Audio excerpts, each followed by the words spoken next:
Bienvenidos un martes más a La Tertulia. Nuevo programa, nuevo tema. Comenzamos el mes de mayo y lo hacemos hablando en esta ocasión de las enfermedades respiratorias y en concreto del asma. Lo vamos a hacer con una asociación a nivel provincial que se llama Sevilla Respira. Para ello me acompañan miembros de su junta directiva, como es Manuel González. Muy buenas noches. Hola, buenas tardes, ¿qué tal? Y también Julia González, que ella es paciente de asma grave y también enfermera. Muy buenas, Julia. Buenas noches. Son miembros de esta asociación a nivel provincial, una asociación joven porque nacía en el año 2017 y vamos a conocer algunos detalles más, los servicios que prestan y también detalles de esta enfermedad, en concreto el asma, pero también de las diferentes enfermedades respiratorias que existen. Julia, nació esta asociación en el año 2017. ¿Cómo partió la idea? Porque es la única, ¿no?, que existe a nivel provincial, por tanto había carencia de estos servicios, ¿no? Claro, este tipo de... la motivación un poco de crear la Asociación de Sevilla Respira nace por mí, porque bueno, yo me detectan un asma, bueno, empiezo con crisis asmáticas leves, que bueno, parece que es un poco asma por sobreesfuerzo, pero poco a poco voy viendo que me asfixio cada vez con menos actividad física. Simplemente, pues en ese momento yo tenía 14 años y me asfixiaba por estar en el instituto y eran continuos ingresos.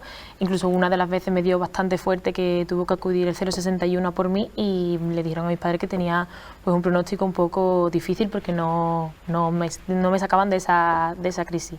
Y bueno, se dieron esta serie de crisis más continuas sin hacer ningún tipo de ejercicio y empezamos a investigar qué es lo que eran, porque bueno, yo hasta dar con el diagnóstico de asma grave pasé por muchos tipos de diagnósticos y cuando me dieron el diagnóstico de asma grave dijimos, bueno, vale, ¿y ahora esto qué implica? ¿Qué significa tener asma grave? Vamos a buscar información en otros sitios, pues bien, en médicos, pues sociedades científicas u otros pacientes, y fue cuando se nos planteó la idea de buscar información en otros pacientes. Buscamos pues una asociación en Sevilla que nos hablase sobre este tipo de enfermedades y no encontrábamos ninguna. Sí que encontramos alguna a nivel de Andalucía, pero ya era más fuera de Andalucía, más en Madrid, más bueno, pues en otro tipo de ciudades que a lo mejor pues el clima que a mí me afectaba no afectaba de la misma manera en ese entonces a la asociación con la que hablábamos y decidimos formar Sevilla Respira, porque es verdad que aunque estas asociaciones estuvieron lejos de nuestro entorno, sí que nos ayudaron bastante a la hora de darnos consejos o...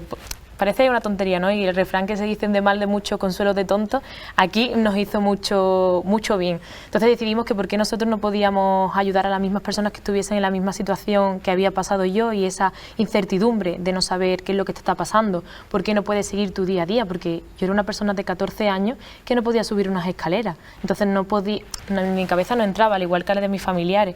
Entonces queríamos buscar a alguien que, bueno, queríamos ser ese alguien que ayudase o entendiese o te diese simplemente ese apoyo o hiciese buscar a algunos profesionales específicos y que ayudasen a sobrellevar mejor el diagnóstico. Así lo estáis haciendo desde el año 2017, ¿verdad? Hasta el momento.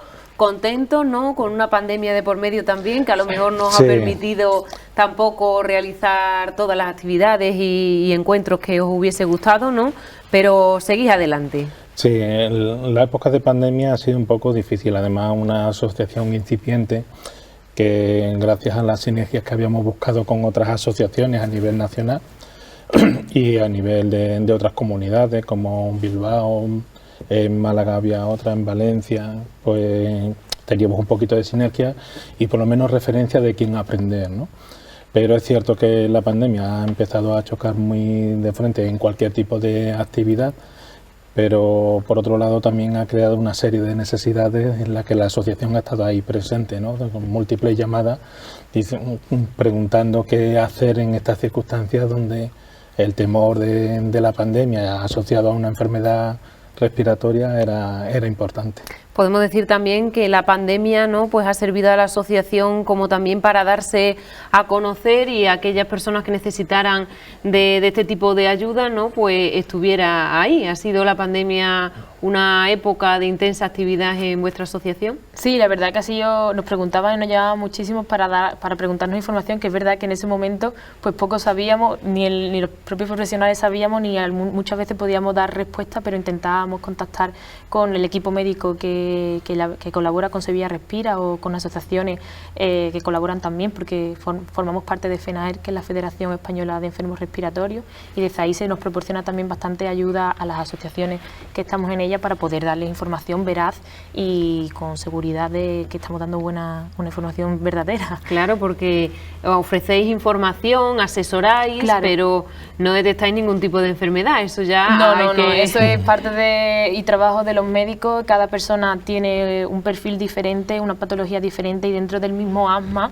hay diferentes tipos de asma, porque bueno, yo padezco asma grave, pero hay otros tipos de asma que tienen otros síntomas, ¿no? Y involucran su vida o les perjudica o de una manera totalmente diferente. No significa porque yo tengo un asma grave, una persona que tenga asma tenga que tener los mismos síntomas que yo ni le limite la vida lo mismo que yo. Sí es verdad que luchamos un poco con el estigma del asma grave, porque como hemos dicho hay diferentes tipos de asma, y bueno, el asma grave sí que limita bastante en el día a día del asma de este tipo de enfermos. No pueden seguir su vida cotidiana, muchas veces el propio sueño no les deja descansar, que parece una tontería cuando hablamos de esto, pero sí que es verdad que cuando te levantas sin descansar un día no pasa nada, pero cuando son meses y meses sí que hace mella ya no en tu trabajo, a nivel de salud mental, que es bastante importante en esta enfermedad. Y bueno, pues a veces sí que cuando hablamos de enfermedad, yo digo que tengo una enfermedad en el pulmón, una enfermedad que me limita bastante, y ya la gente se preocupa bastante qué enfermedad es lo que tiene, qué es lo que te ocurre. Y cuando ya le doy un nombre, que es asma grave de difícil control, me dicen, asma. Y es verdad que existen varios tipos de asma, y gracias a Dios hay unos asmas que no limitan apenas, pero sí sé que se debe de conocer, o pensamos desde la asociación y desde mi propia voluntad, que sí que es verdad que se tiene que conocer lo que limita. ¿Qué tipos de asma, si por encima, nos puede dar a conocer? Pues uno de los más famosos, ¿no?, que más tiene la gente, que cuando yo hablo, es el asma alérgico. Pero luego hay otros tipos de asma, pues el asma intrínseco, el asma extrínseco, el tipo de asma grave, asma inflamatorio, asma eosinofílico. Hay muchísimos tipos de asma que es que incluso se me escaparían de los tantos tipos que hay y lo que limitan. De todo ello informáis en la asociación, ¿verdad? Y también deriváis, pues a especialistas para que puedan tratar el problema en sí. Algunos pacientes ya tienen su enfermedad y su diagnóstico, ¿no? Pero en otros casos pues a lo mejor están comenzando, tienen más dudas, y es muy importante también la labor del profesional en este caso. Claro, siempre decimos que quien te tiene que diagnosticar es el médico, porque tiene que ver todas tus variantes, todos tus perfiles, todos tus síntomas y todo fisiológico, y tus analíticas y tus espirometrías, que son muy importantes. Pero a raíz de que ya te hayan diagnosticado, o simplemente tú tienes unos síntomas que parecen que son asma, le decimos, pues mira, te recomendamos ir al neumólogo y hablas con nosotros, y dependiendo de tu patología, pues te asesoramos de una manera u otra. También es verdad que nos basamos mucho en la experiencia de los pacientes que tenemos en la asociación, y quizá eso sea como un pasito por delante, ¿no? Parece que si alguien ha probado algo, te dice, ya no vas a ciega a probar pues esto mismo es lo que pruebo. Entonces sí que ayuda bastante, y bueno, nos gusta hacer actividades en la asociación, que contará ahora más adelante él si quiere, y que ayudan bastante a promocionar. Es que yo llegado un momento en que no podía hacer mi vida cotidiana y me veía bastante limitada. Entonces a mí me gustaría, y me gusta la asociación, que el asma vas a llegar al mismo sitio que otros tipos de personas, pero a un tiempo diferente o con otro esfuerzo diferente. Y un poco lo que ahora mismo se está buscando desde la asociación, que vas a llegar, incluso han hecho una actividad súper importante, que han hecho 6 asmáticos, han hecho un triatlón de Sevilla hace poco, para que se vea que un asmático puede hacer lo mismo que otra persona que no tenga asma grave, pero que le necesita otra preparación u otro tipo de tiempo para hacerlo. Que no queremos que la enfermedad sabemos que limita, pero que no queremos que eso se quede en una limitación, sino que puedes llevar a cualquier sitio, que es un poco con lo que yo he luchado en estos años que llevo. Como estamos viendo, un tema que da para mucho de qué hablar. En relación a esas actividades que comentaba Julia, también un reto, ¿no?, para esos 6... Sí. El proyecto, la verdad, que lo lanzamos con idea de sistematizar el asma. El asma es una enfermedad que se estigmatiza mucho. De hecho, lo vivimos en primera persona, y también un denominador común entre muchos de los asociados, ¿no? Muchas veces cuando hay un paciente de asma, y en general incluso infantil o adolescente, se trata de mermar muchas veces sus iniciativas de participar en actividades de deporte o otros tipos de actividades que tengan un esfuerzo físico, porque como tiene asma tiene esa limitación, ¿no? Entonces es una de las cosas que ni siquiera desde los equipos médicos se fomenta, es decir, el asmático puede hacer deporte de intensidad, y en eso consistió el reto, se llama Rompiendo Estigmas, y de lo que trataba era de coger a 6 pacientes asmáticos normales y participar en el triatlón de Sevilla, que se celebró el pasado octubre, ¿no? Y bueno, pues ver que no es realmente limitante. Eso sí, es importante tener el asma controlada, y cuando hablamos del asma, para poder hacer una vida normal con el asma es importante tener ese control. Entonces, si tú tienes un control y tienes una orientación deportiva, pues no tienes límites realmente, ¿no? Y como asmático puedes hacer una vida normal. Y eso de lo que trata de mostrar el proyecto. El proyecto ha sido documentado en un vídeo que ahora pues estamos en fase de lanzamiento. Será transmitido por algunas televisiones, también transmitido en algunos foros específicos como centros de educación, también en foros deportivos como clubes deportivos, colaborando con el área de deporte del Ayuntamiento de Sevilla, y por otro lado también será difundido a nivel por medio de streaming y algunas plataformas de televisión, ¿no? Como vemos, una asociación que se mueve bastante, ¿no? Esas son algunas de las actividades, ese reto en concreto, pero claro, hoy es el Día del Asma, sí. También es un día importante para la asociación.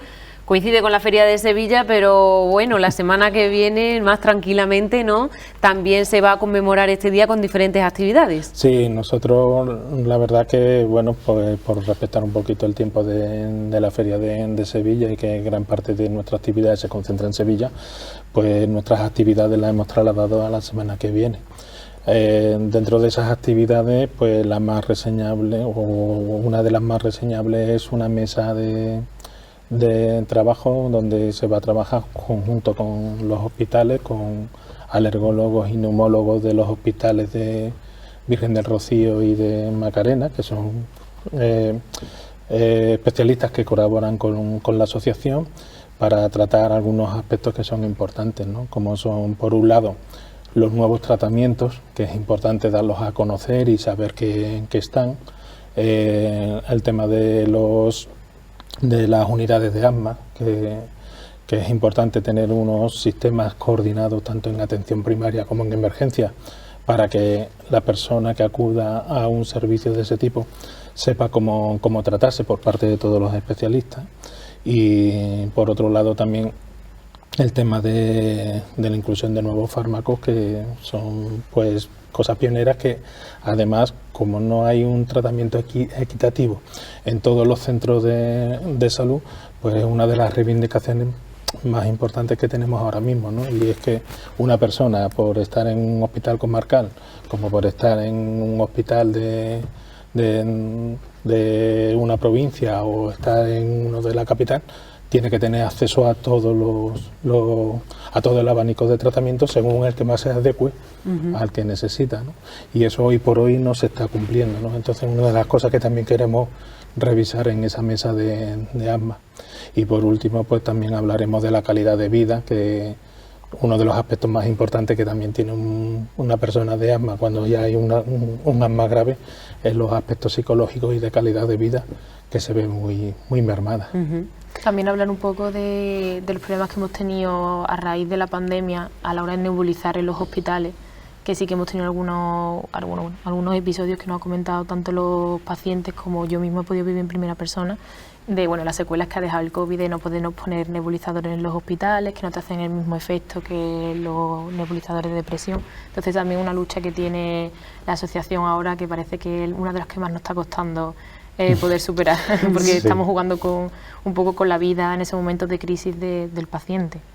Hombre, uno de los aparte de lo que es el asesoramiento a los nuevos pacientes, la asociación también está luchando porque al colectivo que representa tenga la mejor calidad y el mejor tratamiento posible, ¿no? Y en ese aspecto, por ejemplo, estábamos luchando pues que si un paciente necesita una nebulización y es la única vía de rescate que tiene, será necesario hacerla, habrá que buscar los medios para que se pueda hacer y quizás no tirar por una vía fácil que sea quitar el tratamiento, ¿no? O, por ejemplo, el tema de nebulizadores presurizados y de polvo, que también se quiere gestionar de una manera un poco más por otros criterios que el puramente médico, ¿no? Y bueno, eso es otra de las facetas que tiene la asociación y creo que también es importante resaltarla. Claro que sí, hablábamos de diferentes tipos de asma, también pues muchos tipos de tratamiento, como bien estáis mencionando, ¿verdad?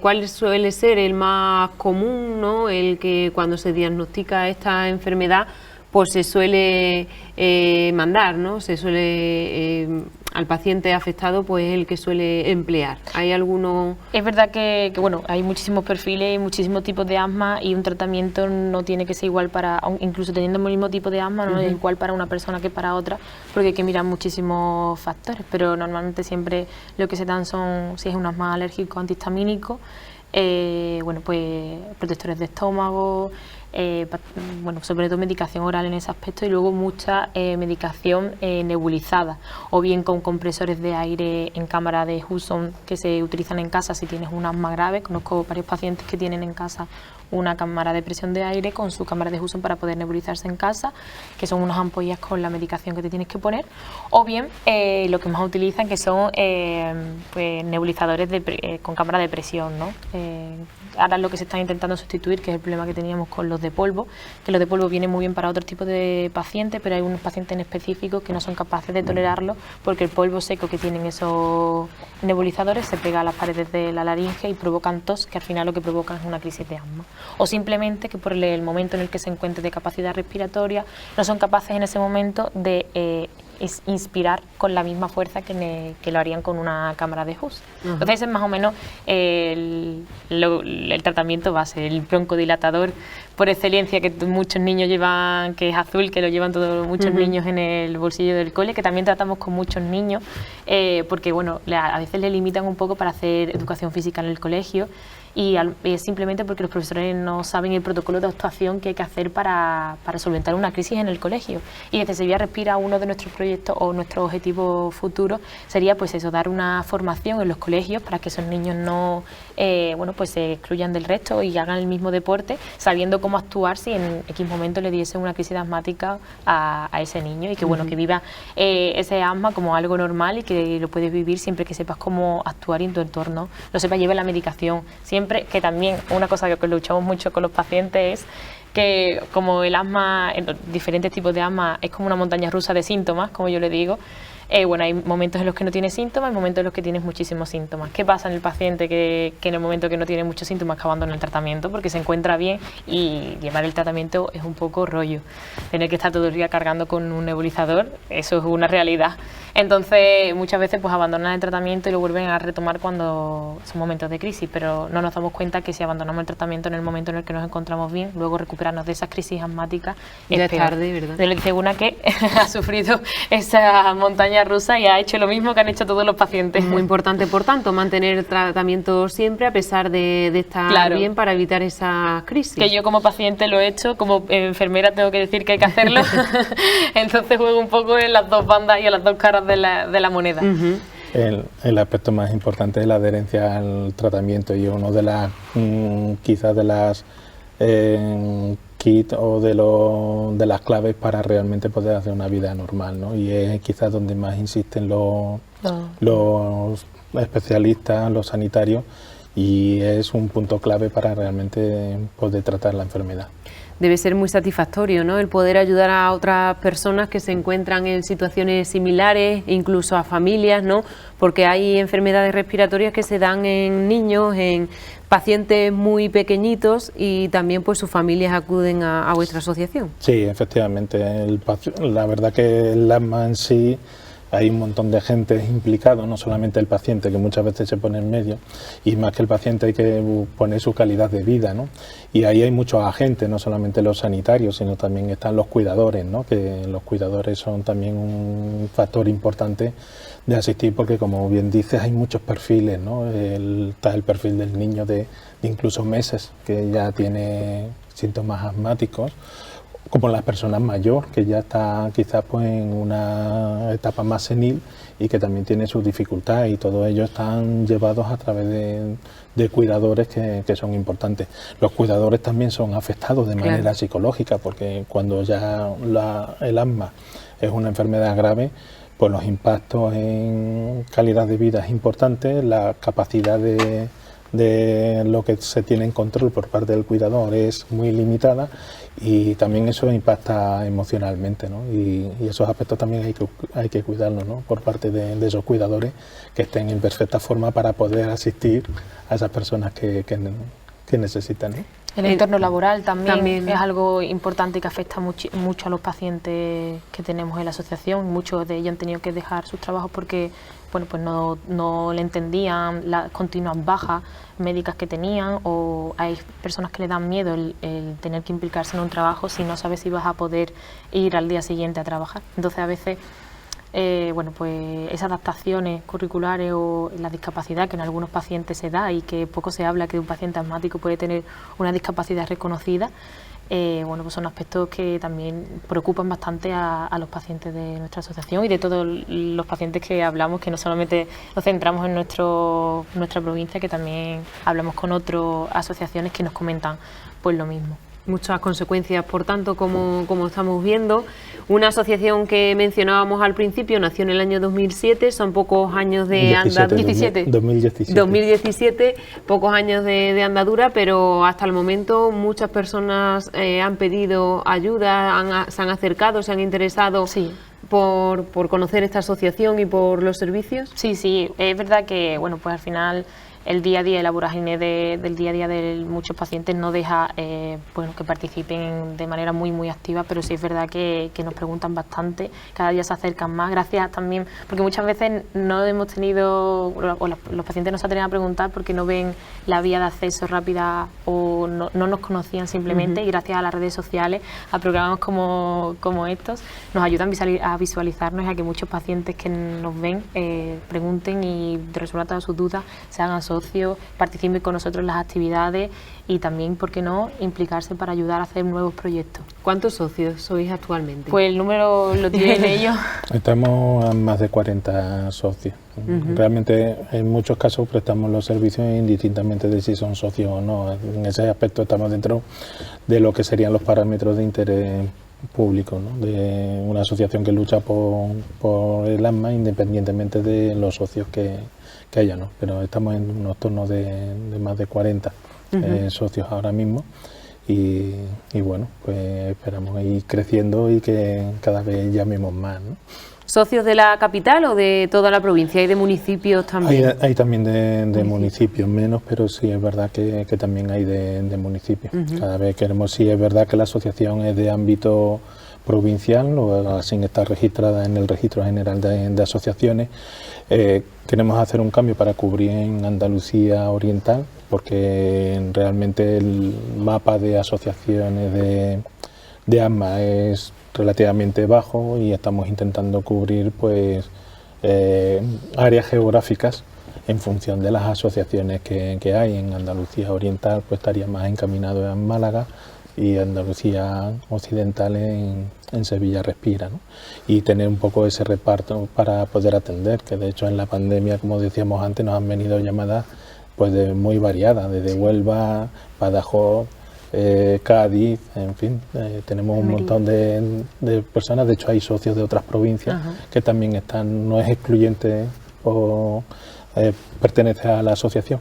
Sí es cierto que el ámbito territorial es de la provincia de Sevilla, pero que lo queremos cambiar un poco de la mano de la Federación Nacional de Asociaciones, que tiene una coordinadora, y podremos entre todos buscar ese servicio que cubra un poco todo el territorio nacional, ¿no? Poco a poco, ¿no? Dando pasos para Sí, seguir poco a creciendo, poco. que es la idea, Esa es ¿no? la Que lo idea, importante es saber que efectivamente. no hace falta que seas socio para preguntarnos cualquier duda, que no exigimos que seas socio para solucionarte tus dudas y lo que quieras preguntar. Son muchos los pacientes con algún tipo de enfermedad respiratoria. Es muy importante este tipo de asociaciones para informar y también que sirva como de unión, ¿no? Entre todos ellos.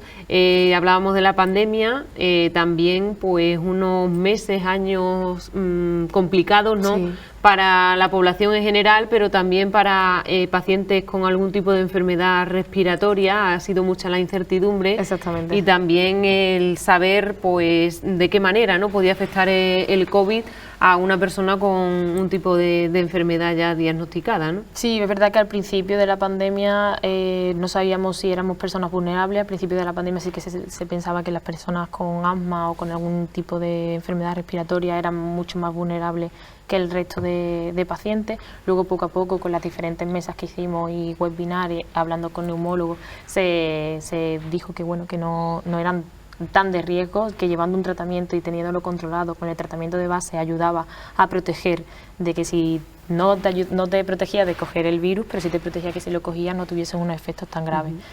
Mucho miedo, porque aunque te digan esas cosas, es una parte débil que tienes en el cuerpo y pensábamos que afectaría mucho más. Yo, por ejemplo, cogí el COVID y bueno, pues simplemente pues no llegó a mayores, estuve 2 días ingresada, pero con una bronquitis, no llegó a neumonía. Pero bueno, algo que es mucho más leve de lo que se esperaba, siempre que tenía el asma controlada. También hemos hablado de que las enfermedades respiratorias pues suelen aparecer también en niños, Sí. ¿no? Pero no tiene por qué, es una enfermedad que No. puede aparecer en cualquier momento. En tu caso fue a los 14 años, ¿verdad? ¿Cómo te ha cambiado la vida también a partir de ese momento? ¿Han sido muchos los cambios? Mucho, muchísimos los cambios. Yo de pequeña simplemente tenía alergia y no tenía ni siquiera una bronquitis, ni una neumonía, ni me había puesto un nebulizador, ni un aerosol nunca. Y a los 14 años me apareció el asma. Empecé a tener asma por sobreesfuerzo. Yo era una persona súper activa, hacía muchísimo deporte, como cualquier niño de 14 años, con sus actividades extraescolares y todo eso. Hacía carreras populares, lo típico de los niños de esa edad. Y bueno, empecé pues en los entrenamientos a no llegar a la meta. Hacía carreras populares y hubo una de ellas que no era capaz de llegar. Pues acudimos a los alergólogos, que en ese momento yo tenía alergia, y me dijeron pues que tenía asma por sobreesfuerzo. Entonces nada, que simplemente se iba a hacer un esfuerzo más allá de lo habitual, que me echase mis aerosoles y mi tratamiento y nada, y con eso. Pero vimos que poco a poco pues eso no era así, iba a mayores y que simplemente por estar sentada me daba. Y eso, la verdad, que ha cambiado mi vida, incluso a darme crisis de noche, crisis dormidas, en las que me tenían que despertar mis familiares, crisis 3, 4 y 5 crisis al día en las que tenían que rescatarme con nebulizadores. No podía hacer deporte, mi vida era... Bueno, estoy hablando de la época en la que no tenía el asma controlado. Pues no podía salir de casa, tenía que estar continuamente en casa, continuos ingresos. Me dijeron incluso que no podía llegar a estudiar porque lo que tenía era mejor que me quedara en casa, pero gracias a que tuve pues apoyo de mi familia, apoyo de mis cuidadores, apoyo de mi entorno, apoyo de mi neumóloga, de mis médicos, pues no podía ir al instituto, pero me daban las clases, los días que podía ir iba, los veranos que eran mejores épocas me lo compaginaba para poder estudiar. Y al fin y al cabo he llegado a ser enfermera. A día de hoy tengo mi asma más o menos controlada, con mis mejores y mis peores épocas. De hecho, ahora mismo lo hablábamos antes que era una época mala, pero bueno, también el autoconocimiento y el empoderamiento de la enfermedad, saber lo que te viene bien, saber cuándo poder esforzarte más, cuándo poder esforzarte menos. A mí me pasaba que había tenido una noche muy mala, que los pacientes asmáticos, pues al no oxigenar bien por la noche, no descansan bien, y yo eso no lo entendía, que podía tener una noche mala, y me esforzaba y iba a lo que me tocaba en ese día. Y no me daba cuenta que eso era peor, porque al final lo que acababa era en el hospital, tenía que ir a ingresarme. Entonces ya te vas conociendo, también conoces y te van explicando los médicos, las asociaciones, pues, lo que es el asma, lo que significa y los síntomas que tiene, y tú ya te vas conociendo y vas sabiendo cuándo puedes dar de ti, cuándo no, cuándo es la mejor época que puedes apretar y cuándo no. Es una enfermedad crónica, tienes que vivir con ello y mientras antes te conozcas, mejor vas a poder llevar una vida. Normal entre comillas. Claro, es saber cómo hacerlo, ¿no? Vivir de otra manera, controlándolo, Sí. ¿no? No dejando el tratamiento No en ningún dejando, momento. abandonando, haciendo deporte que parece una tontería y pero no lo es. Contradictorio a lo mejor, ¿no? Parece contradictorio, pero no lo es. Yo la mejor época en la que he estado es cuando he tenido una vida activa de ejercicio dentro de lo que cabe de asma. Es verdad que siempre lo he hecho asesorada de unos entrenadores personales que conocían del tema con la asociación, y mi médica y mi doctora, que es neumóloga, asesorándome cuándo podía hacerlo, cuándo no, cuándo debía de parar y cuándo debía de seguir haciéndome mis pruebas de bueno, pues espirometrías y demás. Una enfermedad que aparece y que se queda porque no se cura, ¿verdad? No se cura. Hay que aprender a vivir con ella. No te vas a morir de ella, pero te vas a morir con ella, que es algo importante. En realidad sí hay muertos por asma, y hay más que incluso fallecidos por accidentes de tráfico. O sea, es una causa de enfermedad, es una causa de muerte que también tiene su número dentro de las estadísticas. Es cierto que para el número de asmáticos que hay, que ronda el 5% de la población adulta en España, es un número bajo, pero es un número muy importante, ya digo, más que fallecidos por accidentes de tráfico fallecen de asma anualmente en España. Un dato importante también a tener en cuenta, que a lo mejor pues no lo sabíamos ni no lo podíamos imaginar, ¿no? Claro. Y es así, una gran causa de muerte pues también son las enfermedades respiratorias, el asma En concreto, y hay otras enfermedades que también tienen su tasa de mortandad, y desde luego el asma es una enfermedad una enfermedad crónica que por suerte en muchos casos se puede llevar y convivir. Un compañero de viaje para toda la vida, mejor llevarse bien que llevarse mal con él, y para eso están los tratamientos y los hábitos de vida, pero que hay en otros casos donde tiene un final, un desenlace desafortunado, y que por eso es importante conocerla y no banalizarla, ¿no? Que quizás sea una de las cosas que le ocurre al asma, ¿no? Esa banalización de que el asma es una palabra conocida, muy estereotipada, a lo mejor una persona que con solamente un Ventolin o una medicación de rescate puede tirar para adelante, que está limitada, pero ese estereotipo es muy aparcado, muy lejano de muchas realidades que hay en el asma. Incluso hay algunos médicos que colaboran con nosotros que dicen cuántas clases de asma hay, pues tantos como pacientes, ¿no? Entonces, muy variadas, cuanto es la intensidad, como es el tratamiento en función de cada caso, incluso de cómo afectan a cada uno de ellos, ¿no? ¿Suele ser general también los casos que hay de muertes por esta causa, o suelen ser personas quizás con una cierta edad, con otro tipo de patologías? Bueno, normalmente van agravadas con alguna otra comorbilidad.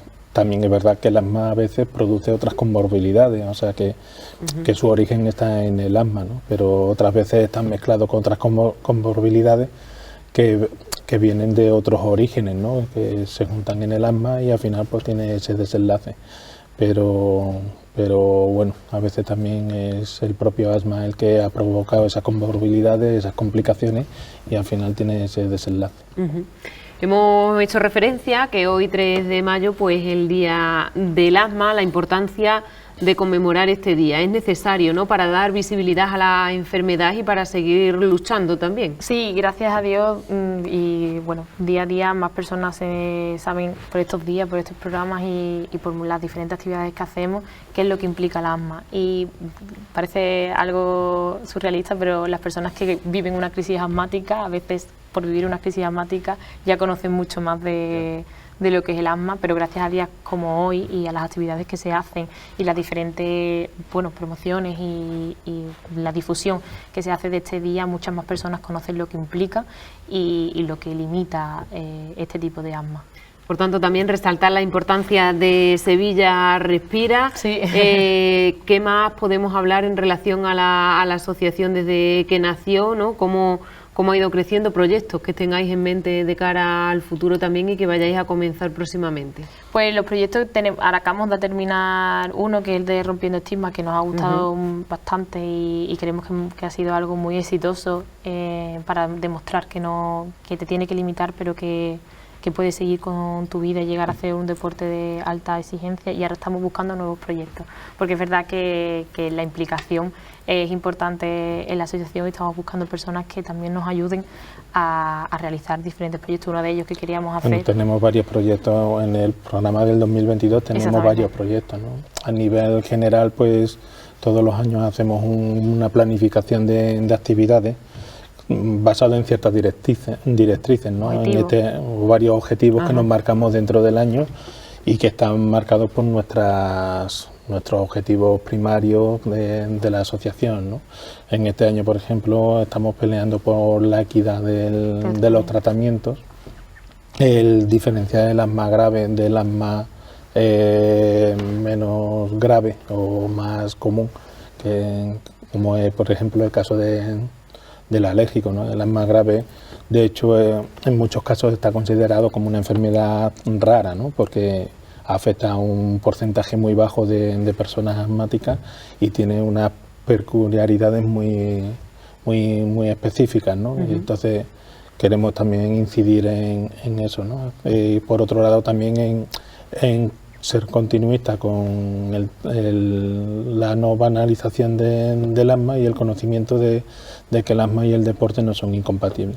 Entonces, dentro de esas líneas pues tenemos varias actividades. La semana que viene, como hemos comentado, en nuestra semana del asma, continuando con la celebración hoy del Día del Asma, pues la semana que viene vamos a tener nuestra semana de asma, donde celebramos la mesa redonda que ya comentamos antes. También vamos a estar en un gimnasio de referencia como el CrossFit donde publicaremos, visualizaremos el documental que habíamos realizado sobre el deporte y asma, el trabajo con el triatlón de los 6 asmáticos que participan en ese documental, para que sirva de inspiración a las personas que vayan al gimnasio. ¿Son también 6 asmáticos de la provincia? Sí, son de la provincia. De hecho, no todos son de Sevilla capital, sino también los hay de pueblos de alrededor. Y por otro lado, también se van a hacer el visionado del documental en centros de educación. Hablamos con la consejería, con la delegada, con la consejera de educación, y lo que se va a proyectar ese documental dentro de la actividad curricular de los centros, y por otro lado también en los clubes deportivos, ¿no? Para que los entrenadores y los docentes empiecen a entender la enfermedad y que no hay una incompatibilidad con el deporte y que no hay una limitación ahí, que es una de las cosas que muchas veces ha adolecido, ¿no? o ha sucedido durante mucho tiempo en el ámbito escolar y del deporte, sobre todo adolescente e infantil. Y luego tenemos otros programas más adelante, tanto en redes sociales. Tendremos, por ejemplo, una jornada que llamamos Ponte en mi lugar. Eso es lo que más luchábamos. La idea es hacer ahí una jornada lúdica con unas actividades deportivas en forma de juegos y de concursos, donde se van a poner cierta paramenta a los participantes para que simulen la misma vivencia que tiene un asmático, ¿no? Y por eso se llaman Ponte en mi lugar. Queremos eso, demostrar que las personas que no viviesen el asma o estuviesen en el entorno entendiesen los síntomas en primera persona de lo que significa asfixiarse. Entonces, porque muchas veces me dicen, ¿tú qué es lo que sientes al asfixiarte? ¿Y cuáles son la sensación? Y entonces ponemos ejemplo, que yo soy mucho de metáforas y pongo varias metáforas, y muchas veces digo, pues cuando estás en la piscina y tú te propones hacer el largo y no sacar la cabeza hasta que no llegas al final de la piscina. Pero claro, es difícil imaginártelo, o yo siempre digo, bueno, es que mi día a día, ¿cómo es tus síntomas con el asma? ¿Por qué significa tener asma día a día? Pues yo digo, pues como si tuvieses un cinturón de esto apretado hasta el último agujero. Por mucho que tú intentes expandir el pulmón, no puedes, porque hay algo que te lo está presionando. Pero claro, yo no es lo mismo que te cuente las metáforas que yo me hace sentir el asma a que tú lo vivas en primera persona. ¿Cómo sería que vivieses como una persona asmática o subes unas escaleras? Pues quizás hacerte con algunos juegos, artilugios que hagan que no puedas respirar bien, o que sientas ese peso, pues hacer sentir a esa persona como es vivir un día como una persona asmática, o simplemente llevar la compra, o simplemente levantarte, o estar con un peso, estar mareado. Y queríamos que las personas que no tuviesen asma sintiesen lo que es un día siendo asmático con sus síntomas reales, entre comillas. Vamos a hacer una pequeña pausa, vamos a seguir hablando de todos estos detalles que nos están comentando desde Sevilla Respira y volvemos enseguida.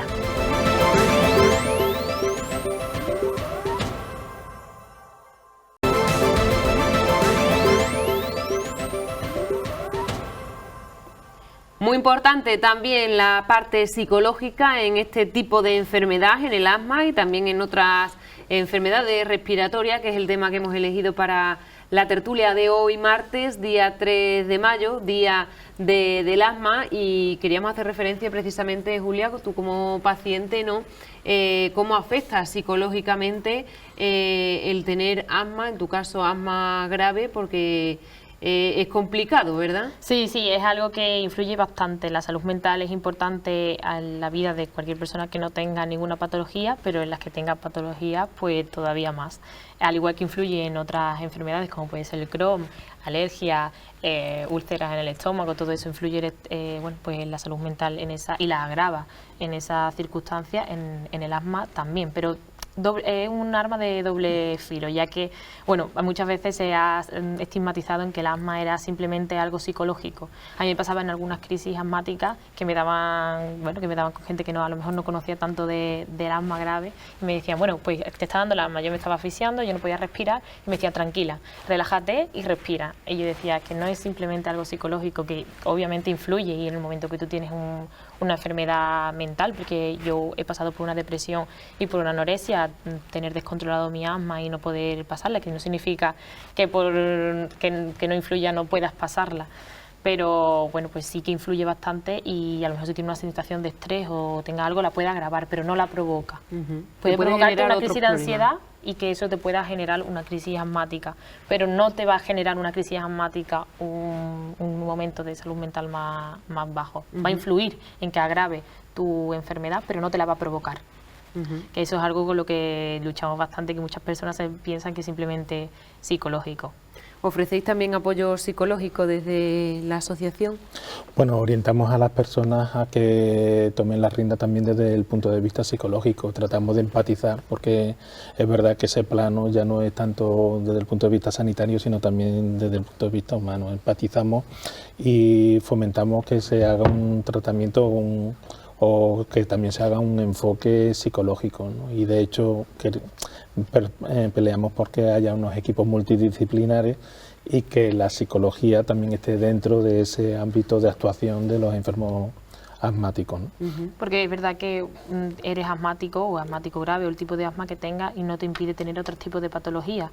Entonces muchas veces lo que nos encontramos es que simplemente atiende un doctor o una doctora que esté específico en el tema de asma, pero sí es verdad que si esa persona tiene otras patologías puede tener un equipo multidisciplinar que le ayude, o bien con su médico de alergia si lo tuviese, con su médico de digestivo si le produce también, porque todos los problemas o todas las enfermedades que tenga al final contribuyen a otra en su temperamento, en su mejoría, y entre ellas está la salud mental.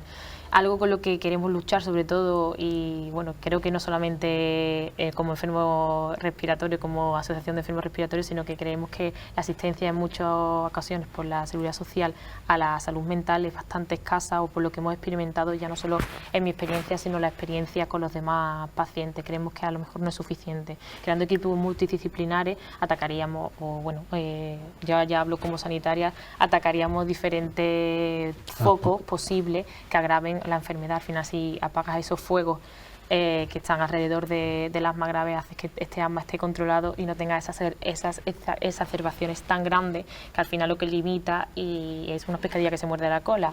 Si te pones mal, pues la salud mental va mal, el tema de alergia mal, entonces al final todo se agrava.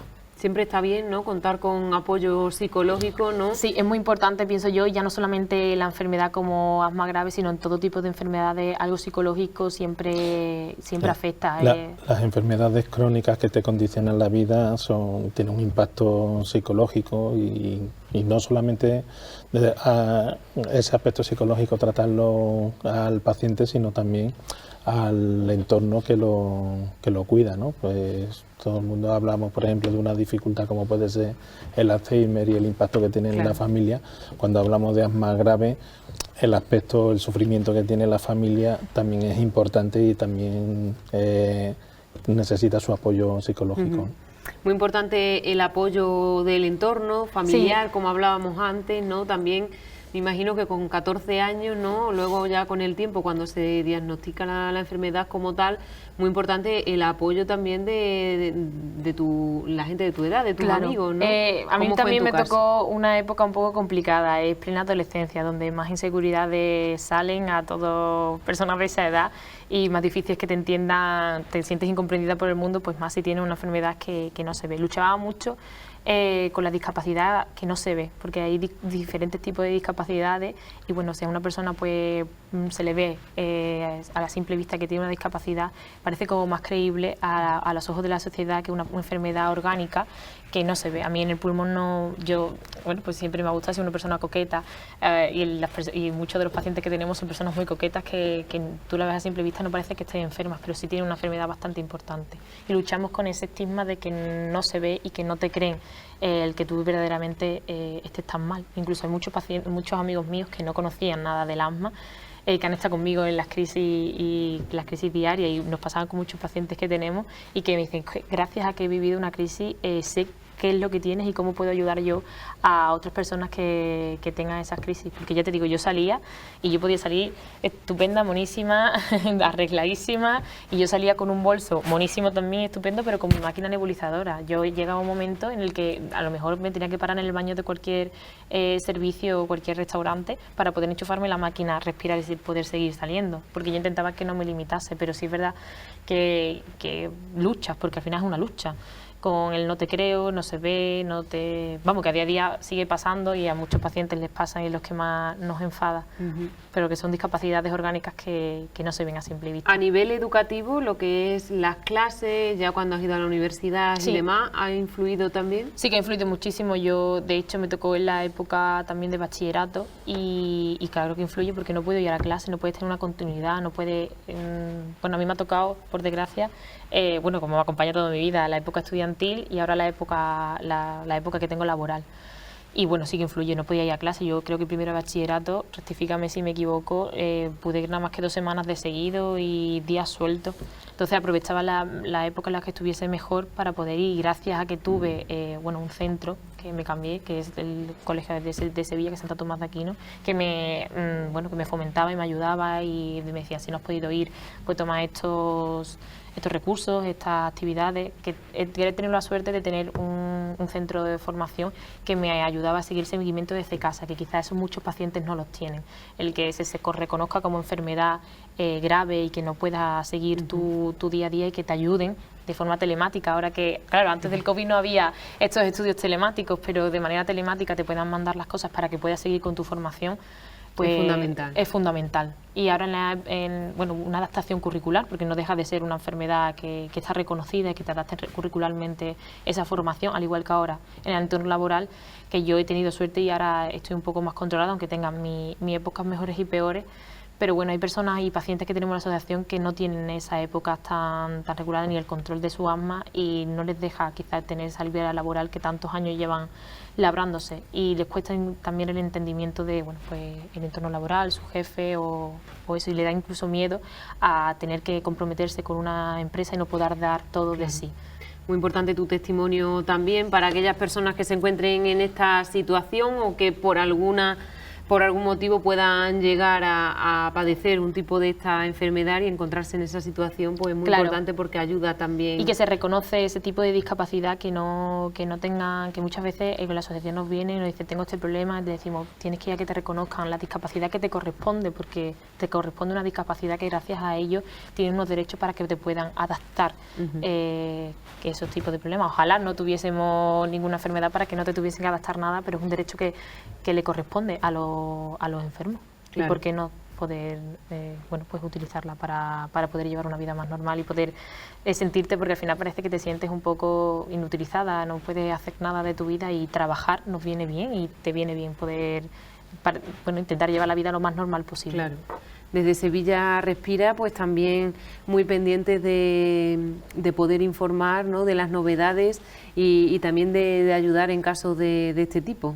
Sí, la verdad que ahí ponemos todo lo que es el bagaje de todas las experiencias que tenemos en las personas que tenemos asociadas, también desde los profesionales que trabajan con otros pacientes, para saber los impactos que realmente tienen ese tipo de situaciones, ¿no?, donde el maestro o el centro educativo pues te puede tocar el que no es capaz de visualizar el problema desde el punto de vista emocional, y la motivación del alumno para que quiere desarrollar su trayectoria educativa para desarrollar una profesión. Y igual pues lo que le recomiendan es realmente que lo deje o que no empuje porque tiene una enfermedad que le está limitando, ¿no? Y eso es una lucha que tiene el enfermo, porque por un lado tiene motivación, quiere estudiar, quiere desarrollar un trabajo, quiere aportar valor a la sociedad, y sin embargo por otro lado le están diciendo no, tú confórmate con sufrir tu enfermedad, ¿no? Claro. Y la vida es mucho verdad, más que eso, ¿verdad? No es solo mucho te puedes más. centrar en ese problema. Un enfermo no es solamente un enfermo, tiene vida más allá de esa Tu enfermedad. enfermo no es solamente la enfermedad, tú eres una persona y tu enfermedad es una característica, ¿no? Es una característica más con la que tienes que convivir, y en ciertas cosas te fortalece y en otras en otras características te hace más limitado, pero realmente al final es una persona más, aporta o no aporta en función de sus capacidades y su valía, ¿no? Que a muchos pacientes nos pasaba que parecía que por ser enfermo simplemente tienes que ser enfermo 24 horas al día, y luchaban con ese estigma mucho que tenemos en la asociación, porque bueno, hay épocas en las que te encuentras mejor y épocas en las que te encuentras peor, y no dejas de estar enfermo, pero ser enfermo no es una personalidad, ser enfermo simplemente es una característica, al igual que eres trabajador, eres luchador, eres rubio, eres moreno, es otra característica más. Claro. En algunos casos, ¿no?, pues el trabajo también ayuda, ¿no?, me imagino. Claro, a realizarte como persona, a realizarte, a y a no sentirte pensar realizado, solo en a la no pensar enfermedad. y a no ser simplemente un enfermo, porque si estás en casa y te encuentras mal, todo el rato eres un enfermo. A mí me ayudaba muchísimo a la hora de estudiar, a la hora de realizar tus prácticas, algo que te motive, un trabajo que te motive. Y al final, bueno, pues yo elegí estudiar enfermería por vocación, y porque, bueno, pues a mí me han tratado muchísimo personal sanitario, y había personas que tenían un día maravilloso y me ayudaban muchísimo a poder seguir en el hospital, y quizá encontraba otros que no eran su mejor día y pues no tenían la misma motivación, y me motivó eso para tener el buen día que tenían esos enfermeros. Y ya parece que es una tontería, pero haber pasado por allí algo un poco más le puedo comprender en sus sentimientos. Claro. y Sí, ese aspecto realmente de que una persona asmática no viva las 24 horas con su enfermedad es muy importante, pero además es importante que lo conozcan sus cuidadores, porque muchas veces, sobre todo en los más pequeños, pues los padres tienden a protegerlo muchísimo, Claro. a tener muy por delante la enfermedad, a comentarle al muchacho, a fomentarle, o al muchacho o a la muchacha el problema de su enfermedad, y al final se vuelve el centro del universo, cuando el centro es la persona, no es la enfermedad. Claro. Y los cuidadores se tienen que atender a que la realidad es la persona y la enfermedad es una característica más, porque es una enfermedad crónica, ha venido para quedarse, y lo mejor que puede hacer es llevarte bien. llevarte bien.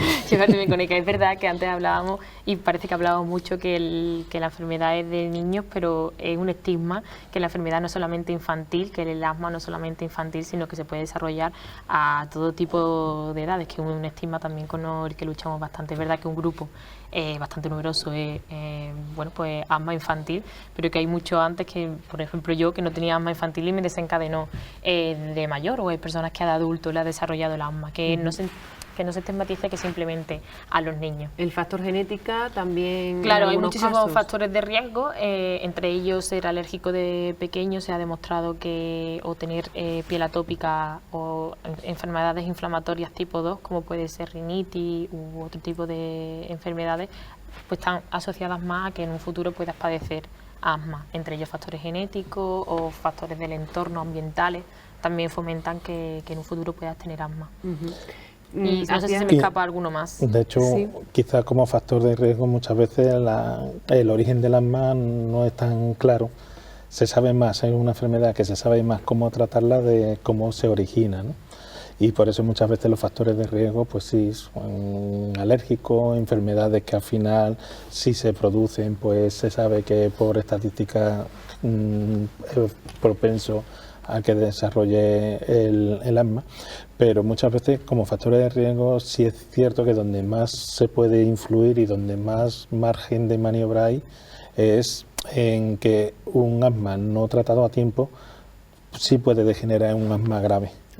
Y puede ir a mucho peor si realmente no se coge a tiempo. Entonces ese sí es un factor de riesgo que te puede empeorar muchísimo la vida y realmente se puede actuar sobre ello. Y por mencionar otros factores de riesgo. Bueno, pues sobre todo también una vida sedentaria, al final un poco también los factores de riesgo generales para las demás enfermedades, pero llevar una vida sedentaria, la alimentación hace mucho. Bueno, pues un poco lo que más hace también a otras enfermedades, más específicos los de las enfermedades inflamatorias tipo 2, como la rinitis, el asma, la rinosinusitis o la dermatitis atópica, sí que son unos factores que se han demostrado que en un futuro pueda llegar a padecer asma alérgico, que no significa que por tenerla, que también hay muchas personas que se preocupan cuando hablamos de esto, de mi hijo tiene o mi familiar tiene esto, va a desarrollar asma, no significa que por tener eso lo vayas a desencadenar, pero sí que es un factor predisponente o factor de riesgo para poder padecerla. Por hablar de otros factores... Para vigilar síntomas en un futuro. En este caso, factores externos, pues las personas que sufren algún tipo de enfermedad respiratoria son más vulnerables, ¿no? A factores como, por ejemplo, el clima, el polvo, el humo. Esto también es muy importante tenerlo en cuenta. Claro, por ejemplo, productos tóxicos inflaman bastante, que son a lo mejor productos de limpieza que se utilizan en muchísimos restaurantes, centros comerciales, incluso centros sociosanitarios. Nos ha pasado de pacientes que estaban ingresados en las habitaciones del hospital y limpiaban esos baños con productos tóxicos que a lo mejor en otros momentos de su asma no le sentaban tan mal, pero en una crisis, una exacerbación, esos productos tóxicos pues fomentaban un empeoramiento de los síntomas. Esos son uno de los factores que bueno, pues agravan esas crisis asmáticas, al igual que el polvo, la humedad. En la ciudad también donde vives influye bastante. Sevilla tenemos una ciudad un poco húmeda y a las personas que sean pues vulnerables a la humedad le afectan bastante, y como el polvo, el humo de la gente que fuma o los vapes ahora que están tan de moda también influyen bastante. El cambio climático. El cambio climático es uno también de los factores que son me había entendido, ¿no? Exactamente, que ayudan y que fomentan sobre todo. La alergia también se adelanta cada vez más. Nos estamos viendo todos los años que se adelanta de tiempo y lo observamos ya no solamente por los estudios que nos comentan los expertos, sino por nuestros pacientes y los síntomas que ellos nos comentan, que cada año se adelanta más y quizás son más fuertes por esto. El tema de los pólenes y demás, que tienen unos ciclos antes más controlados y ahora lo son menos, incluso son más exacerbados, también influye a lo que es la inflamación de la mucosa, que es la causa principal de la exacerbación del asma, ¿no? La contaminación también es un factor muy importante, porque al final son partículas que pasan a las vías respiratorias y son catalizadores de la inflamación que origina el asma, ¿no? A raíz de todo ello me surge el uso de la mascarilla, ¿no? Muy importante. Sí, la verdad que nuestros pacientes alérgicos que tenemos con asma alérgico han visto y han experimentado en sus propias carnes que gracias a la mascarilla, que también nos ha evitado mucho temas de gripe y eso, ha evitado también que tengan más crisis o exacerbaciones alérgicas. A otros pacientes que quizás no sean asmas alérgicos y tengan otro tipo de asma, pues no han tenido la suerte de vivir esta mejoría. Sí que es verdad que algo que nos pasaba mucho era que ahora con el tema de la pandemia limpiaban con muchos productos tóxicos y esto sí que hace que el paciente asmático que tenga esa sensibilidad tenga mayor irritación, porque vas a los sitios y todos lo desinfectan con lejía, que es un producto tóxico, amoníaco, que incluso a personas, que hablábamos con personas, no sé si a alguno de los espectadores o a vosotros habrá pasado alguna vez, que bueno, que el amoníaco pues simplemente limpiando a personas que no tengan ninguna patología asmática ya les irrita de por sí, pues a estas personas asmáticas todavía más. Y bueno, estos productos se han utilizado bastante más a raíz de la pandemia para desinfectar, porque era lógico que había que desinfectar, pero bueno, han tenido estos problemas también en el día a día. Muy importante hacer referencia a ello y también muy importante tener en cuenta, como bien comentaba Julia, que es necesario ese tratamiento, mantenerlo en el tiempo, pero también muy importante no automedicarse. Exactamente, no, porque nos pasaba con algunos pacientes que les daba, por lo mejor, su centro de referencia o sus consultas y sus pruebas las tenían muy alejadas de su domicilio y no han ido al médico a hacerse sus pruebas y ellos mismos se automedicaban con sus nebulizadores, y quizás esa no, bueno, pues no es la mejor de las opciones, porque tu vecino del cuarto, como yo siempre digo, se tome X medicación no significa que tú vayas a sentirte la misma. Hay tantos tipos de asma como personas hay en el mundo, y hay medicación que no te viene a ti bien y tú no estás sabiendo. Incluso te puede empeorar las crisis o no tener controlado ese asma. De hecho, hay muchas personas que a lo mejor en su momento tuvieron crisis de asma y te dicen, yo ya no soy asmático, lo único que hago en verano es pues darme con un aerosol para cuando tengo un mínimo de síntomas, y realmente eso no es ni tener el asma controlado ni ser consciente de que el asma sigue ahí y que te está causando problemas. También, aparte de toda la información que aportáis desde Sevilla Respira, también me imagino que haréis referencia a esos mitos o errores, ¿no?, en relación a las enfermedades respiratorias, que es muy importante también tenerlo en cuenta. Algunos de ellos ya lo hemos mencionado, ¿no?, como por ejemplo no practicar deporte. Sabemos eso, que además muchos niños se le han siempre desde pequeño involucrado el que no podía hacer deporte porque era asmático, y al revés. Siempre es verdad que siempre tenemos que hacer la puntualización de que si existe una exacerbación o en un momento de empeoramiento en tu asma y no lo tienes controlado, debes siempre pues preguntar a los profesionales. Pero un deporte seguido por profesionales y por tu médico al revés, ayuda muchísimo a llevar un buen control de tu asma y a tener mayor capacidad respiratoria.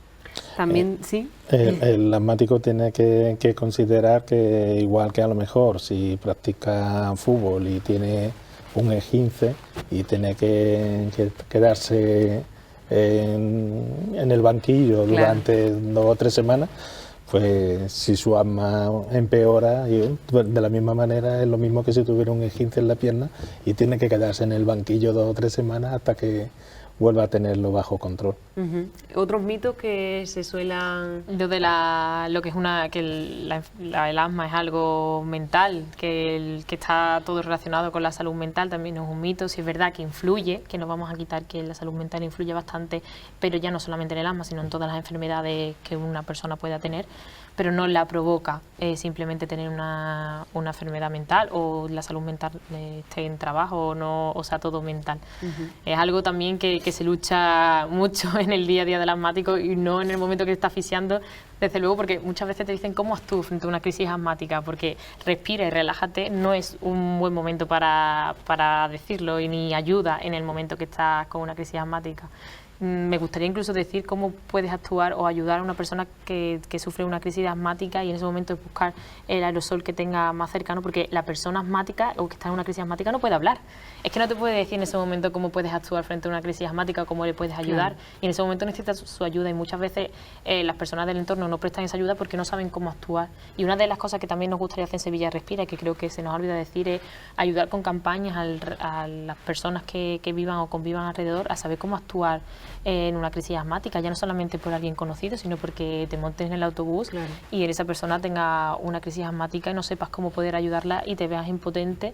Y bueno, al final estamos hablando de una emergencia sanitaria, una crisis asmática, se te cierran los pulmones, una emergencia sanitaria, y que estaría bien saber cómo poder ayudar y a buscar aerosol más cercano, y que esa persona no te puede explicar, me tienes que pinchar aquí o me tienes que poner X pastilla debajo de la lengua. Otro de los objetivos, ¿no?, que os marcáis para poder llevarlo a cabo. Sí, de hecho hay una iniciativa para que el tema del tratamiento del asma o cómo actuar en el asma esté dentro del conocimiento de del profesorado, ¿no?, dentro de su proyecto curricular, pues, igual que tienen tratamiento de reanimación frente a situaciones límites, también el asma, ¿no? Y hay un proyecto donde se tiene previsto meter ese tipo de conocimiento en el ámbito educativo, ¿no?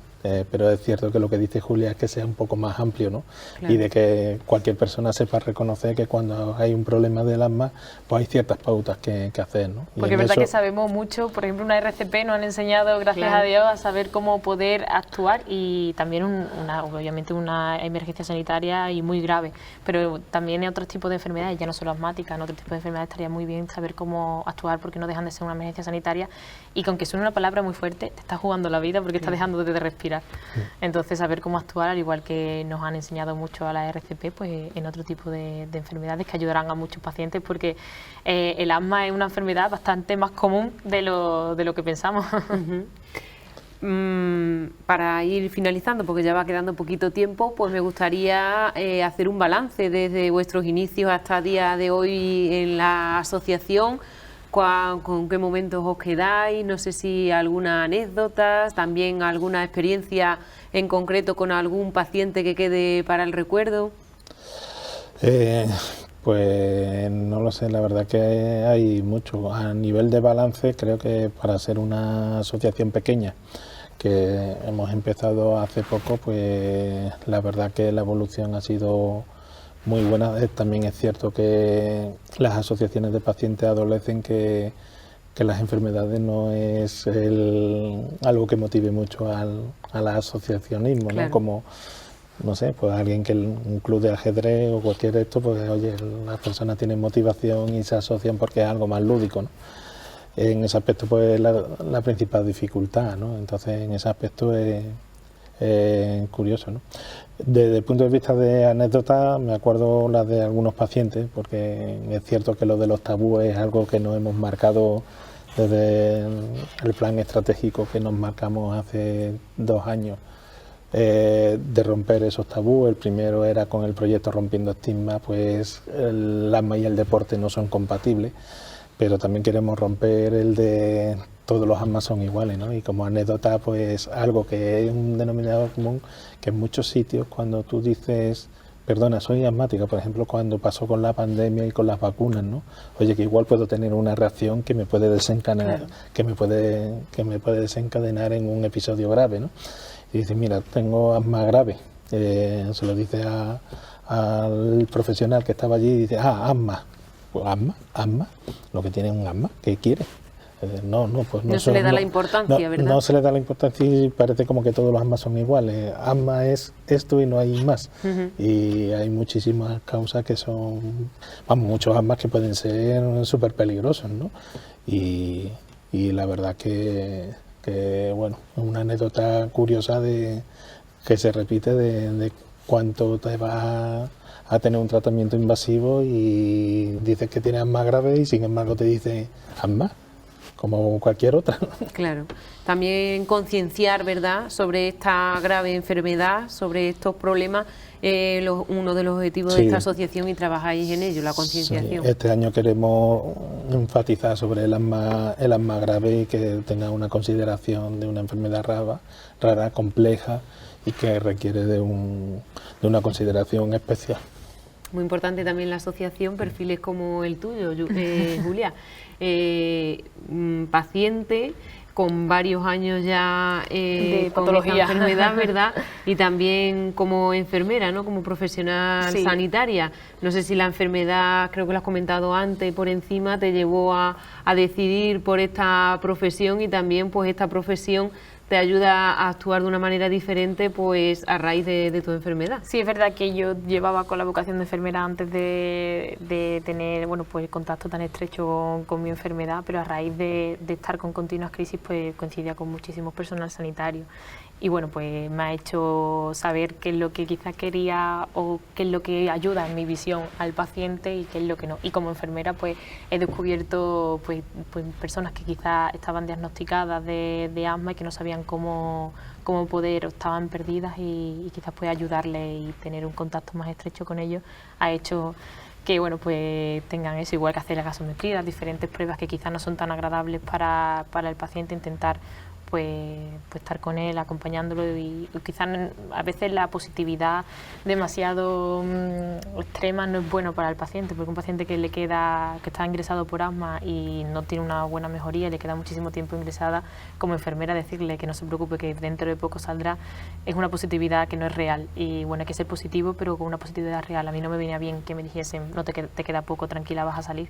Bueno, estás bien, vas mejor y queda menos para salir, pero todavía tienes que recuperarte. Entonces, jugar con la positividad, pero no una positividad poco real. ¿Te ha ayudado también tu formación a conocer mucho mejor tu enfermedad? Sí, me ha ayudado a conocer el entorno también mío de la facultad, de los compañeros y todo. He conocido, algunos médicos me han dicho que han aprendido de cómo actuar en una crisis asmática grave, no conocían que era el asma grave. Y bueno, también he tenido la lucha de cuando he acudido como paciente, que con los médicos no sabían lo que implicaba el asma grave hasta que no han visto la lista de tratamiento que yo tomaba o los informes que han hecho antes. Eso un poco, bueno, pues dentro del mundo sanitario me gustaría cambiarlo ya como enfermera, no como paciente. Con ese doble perfil, ¿verdad? Exactamente, como yo digo, las dos caras de la moneda. Manuel, desde la asociación, bueno, pues hemos hablado de los objetivos, de los proyectos que tenéis, de los servicios que prestáis, de todo lo que engloba a Sevilla Respira. ¿Dónde os encontráis? ¿De qué manera podemos contactar con vosotros? ¿No? Porque para aquellas personas que nos estén viendo de Elviso, Mairena, Alcalá, que tengan algún tipo de enfermedad respiratoria, que necesite ayuda, que puede dirigirse a vosotros cuando lo desee, ¿verdad? Que estaréis encantados de ayudarle. Totalmente. Estamos disponibles en la página web sevillarespira.org. Concentramos todos los canales de comunicación que tenemos habilitados, tanto WhatsApp, Instagram, Facebook, son los canales que también nos contactan, el propio teléfono que está ahí, principalmente en la página web, en la cual estamos ahora mismo en proceso de mejora para que cada vez pues tenga mejor posicionamiento, nos encuentren antes. Y bueno, la verdad que desde ahí nos pueden contactar. Y somos una asociación joven, pequeña, muy accesible, y agradecemos a todo el mundo que nos llame, porque no solamente nos nutren de su experiencia, sino también nos da mientras más seamos, más capacidad y más posicionamiento tenemos de cara a todas las reivindicaciones que tenemos, ¿no? En Instagram estamos bastante activos, además se dan bastantes tips, sobre todo por personas jóvenes que ahora cada vez tienen más de estas patologías y pueden dar más visibilidad. Se dan bastantes tips sobre, por ejemplo, alergia, cómo ir a la feria ahora que hay albero y tantísima alergia, y la verdad que es un perfil bastante activo en Instagram, y por ahí también nos pueden contactar, que llamaremos sin ningún problema. Sí, porque además la época en la que nos encontramos estos meses son bastante complicados, ¿no? Sevilla en primavera es muy bonita, pero también es algo tediosa para los enfermos respiratorios. Pues ya para finalizar, si queréis añadir algo, puntualizar algún mensaje que queráis mandar. Pues nada, que el asma grave se tenga en cuenta, que es limitante, pero que puedes llevar una vida completamente normal, que vas a llegar a los mismos lugares que otra persona que no tenga esta patología, pero que necesita pues más tiempo u otro ritmo, pero que no dejes de hacer las cosas de tu vida, tu día a día, y que no eres simplemente un enfermo, que tiene mucha más personalidad que ser enfermo crónico de por vida. Eso sería mi mensaje para las personas que tengan esta patología o tengan personas cercanas. El mío es que en Sevilla Respira tenéis un amigo, una herramienta. Realmente Sevilla Respira es una herramienta para que tenga voz, para que también se te escuche y realmente puedas tener un sitio donde apoyarte y potenciar en el discurrir que tienes con la enfermedad, con el asma y con cualquier enfermedad respiratoria. Y agradecer a programas como La Tertulia, y que nos dé esa difusión y que podemos contar y tengamos este espacio para poder ayudar a otras personas. Muchas gracias a vosotros por estar aquí con nosotros, y enhorabuena también por vuestra labor y vuestro esfuerzo en Sevilla Respira. Ha sido un placer. Gracias. Muchas gracias. Nos despedimos. Ya saben, aquellas personas que tengan algún tipo de enfermedad respiratoria que necesite ayuda, pues puede hacerlo pidiéndola en Sevilla Respira. Ha sido una manera de dar a conocer también esta asociación a nivel provincial. Volvemos el martes que viene con un nuevo tema, así que les espero de nuevo. Muy buenas noches.